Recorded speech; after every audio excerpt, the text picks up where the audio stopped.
Okay, we're going to start civil liberties today with an introduction. We'll probably do this in two parts because there's a lot of material here.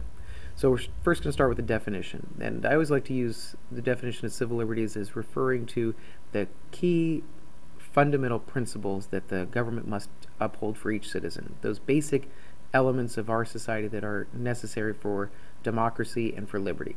Your freedoms, religion, speech, right to a fair trial, your freedom from self-incrimination, your basic fundamental liberties.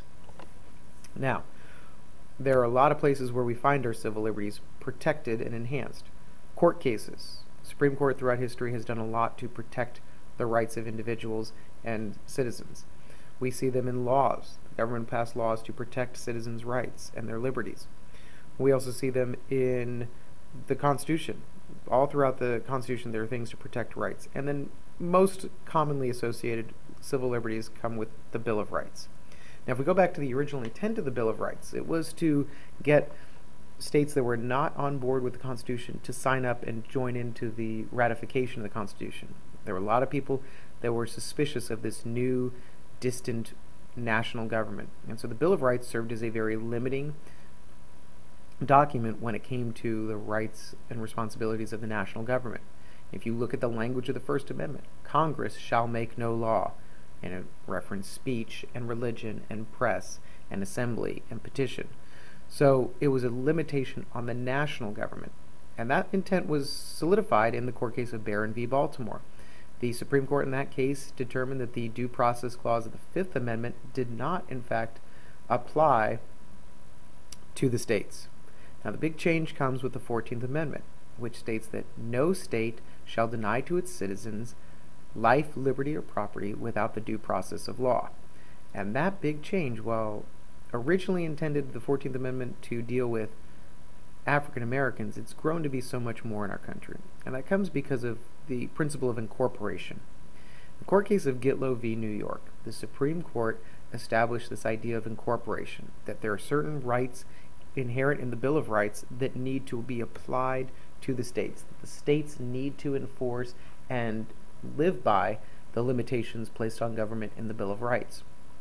And so Gitlow incorporated the freedom of speech to the states, using that due process clause of the 14th Amendment as the access point.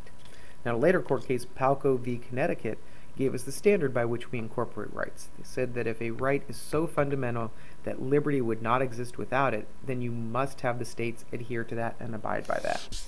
And so what we've done is what's called selective incorporation. We have incorporated on a case-by-case basis, right by right.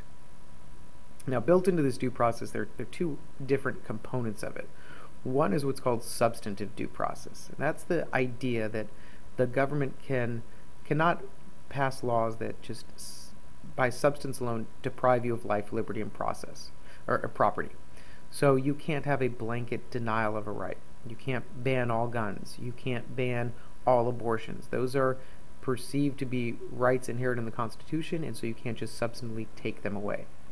Now, with procedural due process, there are certain things that you can limit, but there must be a fair and reasoned process behind it. So if you're going to require vaccination laws for all students going into schools, if you're going to have searches done at airports, there has to be a process that everyone goes through. You know, we talk about crime shows, the procedural crime dramas that are on TV, your CSI, Bones, Criminal Minds. You watch, and those investigators go through a very set process in order to get to the point where they can arrest somebody and convict. So that process is inherent in procedural due process. We will talk about fundamental rights in our next discussion.